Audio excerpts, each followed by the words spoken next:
नमस्कार दोस्तों, स्वागत है आपका डरावनी कहानियों की डेली डोज में। आज हम आपको ले चलेंगे कोलकाता की उन सड़कों पर जहां दिन में चहल पहल होती है, लेकिन रात के अंधेरे में एक भूतिया रहस्य जीवंत हो उठता है। यह कहानी है एक मासूम बच्चे अनिकेत की, जो अपनी अद्भुत हिम्मत और साहस से एक भूतिया रहस्य को सुलझाने की कोशिश करता है। तो चलिए इस रहस्यमयी यात्रा की शुरुआत करते हैं, जिसमें अनिकेत का सामना होगा एक पुरानी इमारत, एक भटकती आत्मा और एक प्राचीन ताबीज से। इस डरावनी सफर में हमारे साथ रहिए, क्योंकि यह कहानी आपके रोंगटे खड़े कर देगी और आपको बांधे रखेगी अंत तक। रात के 11 बजे थे और कोलकाता की सड़कों पर हलचल धीरे धीरे कम हो रही थी। बारिश की हल्की फुहारें गिर रही थीं, जो माहौल को और भी रहस्यमय बना रही थी। एक 8 साल का बच्चा अनिकेत अपने माता पिता के साथ एक शादी समारोह से लौट रहा था। अब आगे क्या होता है, जानने के लिए बने रहिए हमारे साथ, क्योंकि इस रात का अंत आपको हैरान कर देगा। कोलकाता भारत की सांस्कृतिक राजधानी अपनी अद्भुत संस्कृति और इतिहास के लिए मशहूर है, लेकिन जब रात होती है और अंधेरा फैलता है, तब इसकी सड़कों पर एक भूतिया रहस्य जीवंत हो उठता है। इसी रात की काली चादर में लिपटी एक डरावनी कहानी है, जिसमें एक बच्चा लापता हो जाता है और उसके बाद जो होता है वह आपके रोंगटे खड़े कर देगा। रात के 11 बजे थे और कोलकाता की सड़कों पर हलचल धीरे धीरे कम हो रही थी। बारिश की हल्की फुहारें गिर रही थीं, जो माहौल को और भी रहस्यमय बना रही थी। एक 8 साल का बच्चा अनिकेत अपने माता पिता के साथ एक शादी समारोह से लौट रहा था। वे लोग रास्ते में थे जब अचानक उनकी कार खराब हो गई। उसके माता पिता ने कार रोककर ठीक करने की कोशिश की, जबकि अनिकेत पास की एक दुकान के पास खड़ा होकर इंतजार कर रहा था। तभी अचानक अनिकेत को लगा कि उसने किसी को अपना नाम पुकारते सुना। उसने इधर उधर देखा, लेकिन कोई नहीं था। वह थोड़ा घबरा गया, लेकिन फिर उसने सोचा कि शायद यह उसका भ्रम था। तभी उसकी नजर एक पुरानी इमारत पर पड़ी। उसके दिल में एक अजीब सी जिज्ञासा उत्पन्न हुई और वह उस इमारत की तरफ बढ़ने लगा। अनिकेत जैसे ही उस इमारत के करीब पहुंचा, उसे लगा कि उसके पीछे कोई चल रहा है। उसने मुड़कर देखा, लेकिन वहां कोई नहीं था। इमारत का दरवाजा खुला हुआ था और अनिकेत ने साहस जुटाकर अंदर कदम रखा। इमारत के अंदर का माहौल बहुत ही डरावना था। दीवारों पर पुराने चित्र लगे हुए थे और फर्श पर धूल जमी हुई थी। अनिकेत ने इमारत के अंदर कदम रखते ही एक अजीब सी ठंडक महसूस की। उसे ऐसा लगा कि वह अकेला नहीं है।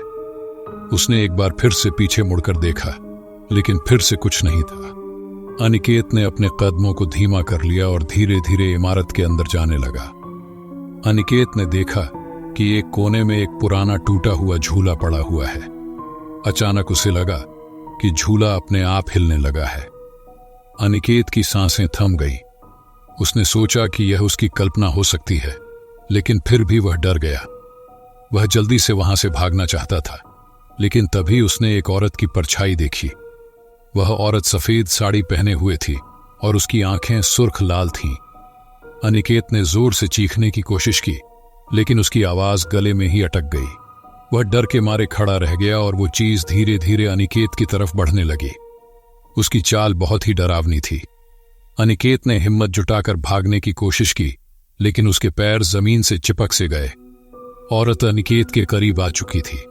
उसने अनिकेत के सिर पर हाथ रखा और कहा, डरो मत, मैं तुम्हें कुछ नहीं करूंगी।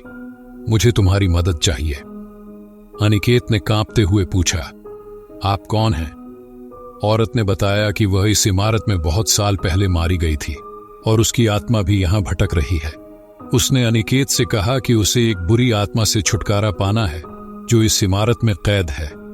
अनिकेत ने हिम्मत जुटाकर पूछा, मैं आपकी कैसे मदद कर सकता हूं? औरत ने उसे एक प्राचीन ताबीज दिया और कहा कि उसे इस ताबीज को इमारत के तहखाने में ले जाकर एक विशिष्ट स्थान पर रखना होगा। अनिकेत ने उस औरत की बात मान ली और ताबीज लेकर तहखाने की ओर चल पड़ा। तहखाने में पहुंचकर अनिकेत ने देखा कि वहां एक पुराना कफन पड़ा हुआ है। उसे समझ नहीं आया कि उसे ताबीज कहां रखना है। तभी उसे एक जोर की आवाज सुनाई दी। उसने देखा कि कफन हिल रहा है। अनिकेत ने हिम्मत जुटाकर ताबीज को कफन के नीचे रख दिया। अचानक से पूरा तहखाना कांपने लगा और अनिकेत को एक जोर का झटका महसूस हुआ। तहखाने में अंधेरा छा गया और अचानक से अनिकेत ने खुद को इमारत के बाहर पाया। उसकी आंखों के सामने वही औरत खड़ी थी। उसने मुस्कुराते हुए अनिकेत का धन्यवाद किया और कहा कि अब वह मुक्त हो गई है। औरत ने कहा कि अब अनिकेत को भी सुरक्षित अपने माता पिता के पास लौट जाना चाहिए। अनिकेत ने औरत का धन्यवाद किया और जल्दी से इमारत से बाहर निकल गया। उसने देखा कि उसके माता पिता अभी भी कार के पास खड़े थे और उसे ढूंढ रहे थे। अनिकेत दौड़कर उनके पास गया और सब कुछ बताया। उसके माता पिता ने उसकी बातों पर विश्वास किया और जल्दी से वहां से निकल गए। उस रात के बाद अनिकेत ने कभी भी उस इमारत की ओर नहीं देखा।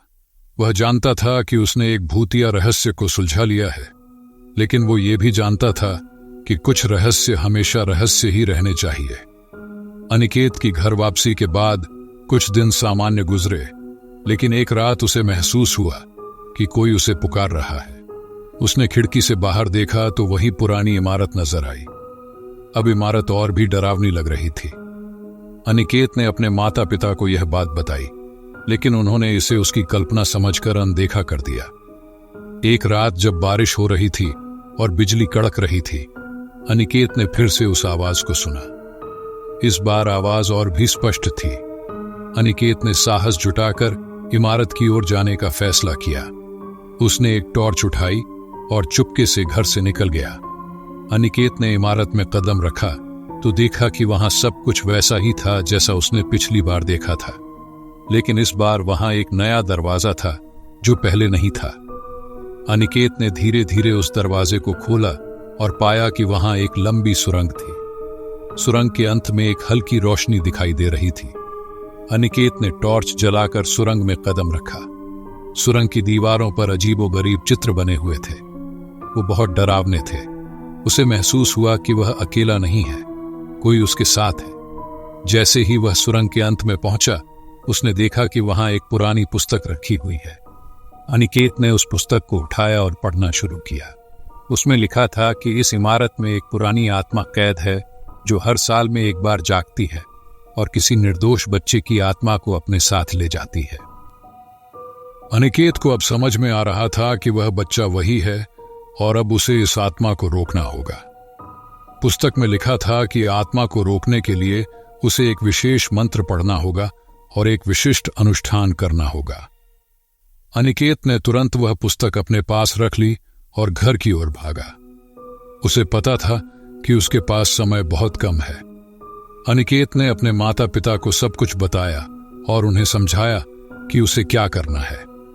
उसके माता पिता ने भी अब उसकी बातों पर विश्वास किया और उसके साथ खड़े हो गए। उन्होंने अनुष्ठान के लिए आवश्यक वस्त्र और सामग्री जुटाई और रात को 12 बजे इमारत की ओर चल पड़े। अनिकेत ने पुस्तक में दिए गए निर्देशों के अनुसार अनुष्ठान शुरू किया। उसने मंत्र पढ़ना शुरू किया और जैसे ही वह मंत्र पूरा हुआ, इमारत में जोर की गूंज होने लगी। अचानक एक तेज रोशनी फैल गई और आत्मा प्रकट हो गई। उसने अनिकेत पर हमला करने की कोशिश की, लेकिन अनिकेत ने हिम्मत नहीं हारी और अनुष्ठान जारी रखा। आत्मा ने पूरी शक्ति से हमला किया, लेकिन अनिकेत ने अपने दिल और दिमाग को मजबूत रखा।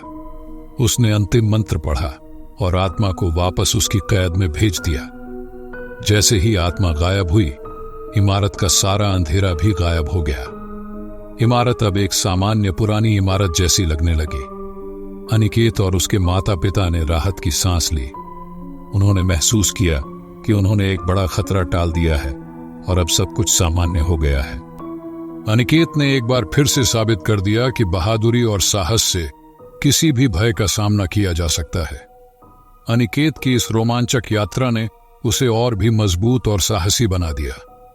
उसने न केवल एक भूतिया रहस्य को सुलझाया, बल्कि एक पुरानी आत्मा को भी मुक्त किया। कोलकाता की सड़कों पर रात के अंधेरे में अनिकेत ने जो किया, वह उसकी बहादुरी और साहस की मिसाल है। इस कहानी के बाद कोलकाता की सड़कों पर रात को भले ही सन्नाटा छा जाए, लेकिन अनिकेत की कहानी हमेशा जीवंत रहेगी। तो दोस्तों, आज की हमारी यह कहानी यहीं पर समाप्त होती है और मुझे पूरा यकीन है कि यह स्टोरी आपको जरूर पसंद आई होगी। धन्यवाद।